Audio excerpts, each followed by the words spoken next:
everyone. It's Katie from Without a Crystal Ball. It's Saturday night. I'm just going to make more money, and it'll even make more money. And then my family will actually not be so damn poor. I mean, we're not poor, but you know what I mean. Like, I had to give up a really high-paying job, so just trying to, get us back to normal.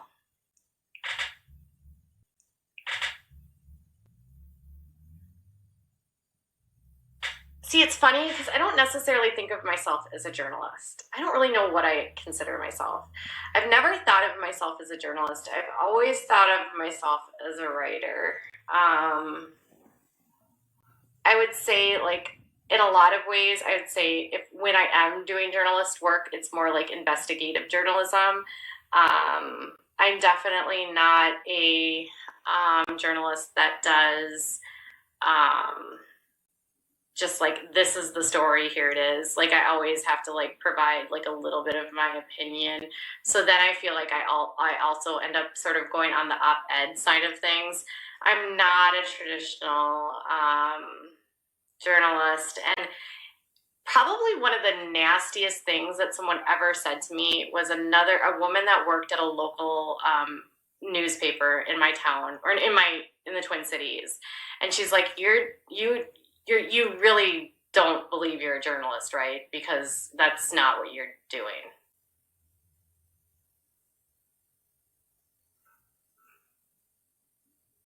And I was like, I've never said I was a journalist. I've never, people will refer to me as a journalist, but I don't have training in journalism. But the funny thing is a lot of journalists don't have training in journalism. The journalist that I worked with at NBC News, her degree is in library science.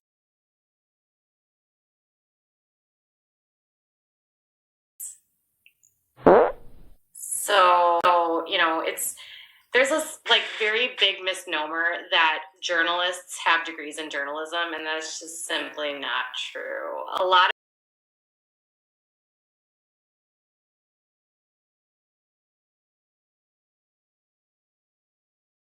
of journalism is learning it as you go, learning the rules of it as you go, having the ability to have the balls to put a story out, being brave, being fearless, being able to chase a story down. That's really what journalism is, more than learning how to do it in school.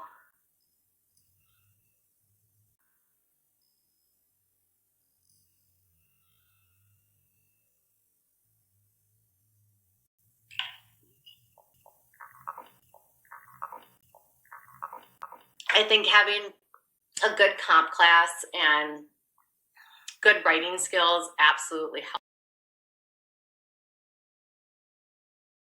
helps.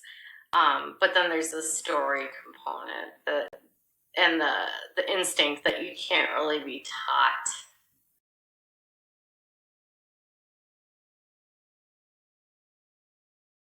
So,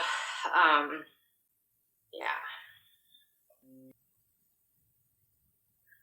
I think sometimes people think that, I don't know, people have ideas about journalism that I don't think are really real. And I think whether you're a journalist or a blogger, it really doesn't matter. In this world, to be honest, the most highly paid people in the world of writing are bloggers.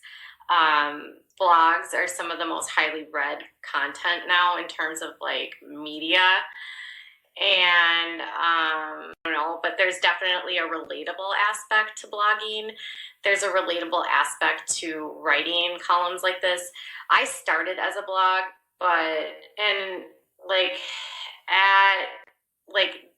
it's weird because I have a column, that's what it's called, at Pathios. And so I host the column Without a Crystal Ball. So when you go to Pathios, you can see all these different sort of bloggers or journalists or writers, and they all have their own columns.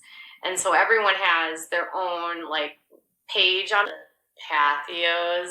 Everyone has their own skin. A lot of people have their own followers. but there's also like an overlap. So like my stuff not only gets shared on my page, but then I also get shared on the non-religious page, which is run by my editor. So he'll take the different stuff that I'm working, and then he puts it on the page for the non-religious section. And then there's also a section for entertainment. And so I have a lot of content that's entertainment related. And so then it'll end up on the related pages for entertainment. And then the other thing is that the company that owns Pathos is called BeliefNet, and they own so many different websites and blogs and media outlets. So my stuff can get shared by them pretty much anywhere. So I can end up on Family Today or, you know, whatever website that they have. They have so many websites, like so many. So a lot of times I don't even know where things are going. I generate most of my views through social media, but a lot of it does come from the direct links. Pathos gets, I don't know, 20 million views a month, maybe. A lot. So it's not a small website. There's a lot of traffic that goes onto the Pathos. Yeah. I just reading what you said. Yeah. I spent 20 years in business too. Crazy.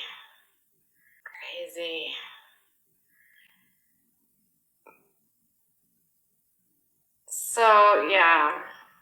This year has been wild, you guys. So wild. I also cleaned my son's closet today, so check that out. I'm starting to include a little bit more stuff of our lives. We're starting a demo on my son's bathroom next month. We're doing his bathroom and turning it into like all accessible. Like it's gonna have it'll be wheelchair accessible, which he doesn't necessarily need right now, but it also will be accessible for caregivers and everything to help him. There'll be like grab bars because he needs those. He's a fall risk. He has low muscle tone.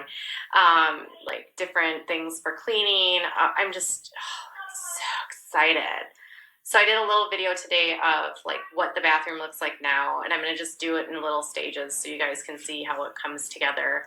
And then I cleaned out his closet today, which was insane. I ended up editing out a lot of it just because there was so much time where all I was doing was literally like packing things up. I probably spent over an hour and a half. I was sweating so bad, but I got rid of so much of his stuff. His bedroom is like a literal medicine closet or a hospital. So it was like digging through all of his medical supplies, organizing it, getting rid of stuff. It was nuts. So I posted that video today, and I did I'm just trying to show a little bit more of our lives so you guys can see that. Maybe get acquainted with what I do when I'm not online.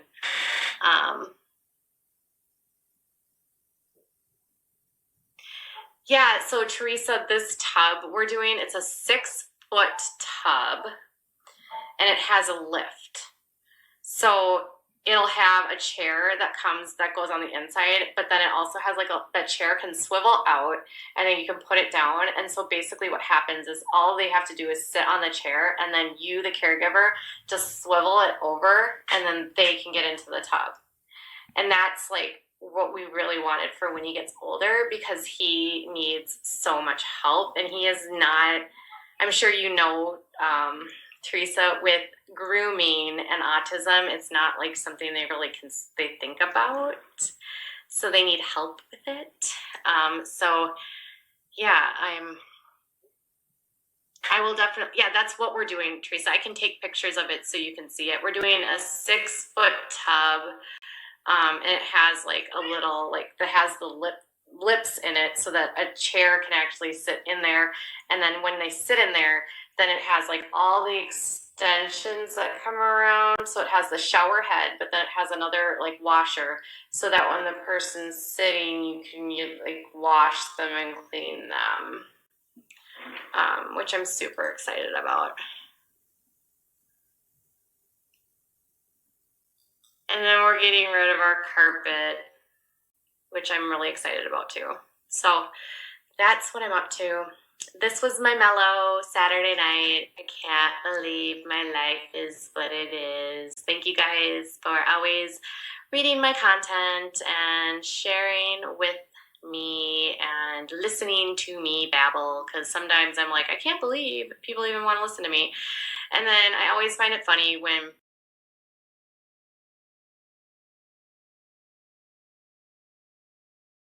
people with really large audiences really hate me, because then I feel like I've got such a small audience in the grand scheme of things. I'm actually kind of amazed at some of these YouTubers, like they can have such massive audiences, and I have worked so hard and so long, and like my audience is so tiny by comparison. But the world of writing is so different. So different. So different. But I'm working. This channel's growing. All right, you guys, so I'm going to get going. I need to go say goodnight to my little boy. I hope you guys have a really good Saturday night. Try to get some, I don't know, rest. Watch a movie, do something. I'm going to go watch The Gilmore Girls, because that's literally my favorite show. And I hope you guys find something to do for yourselves tonight. Bye.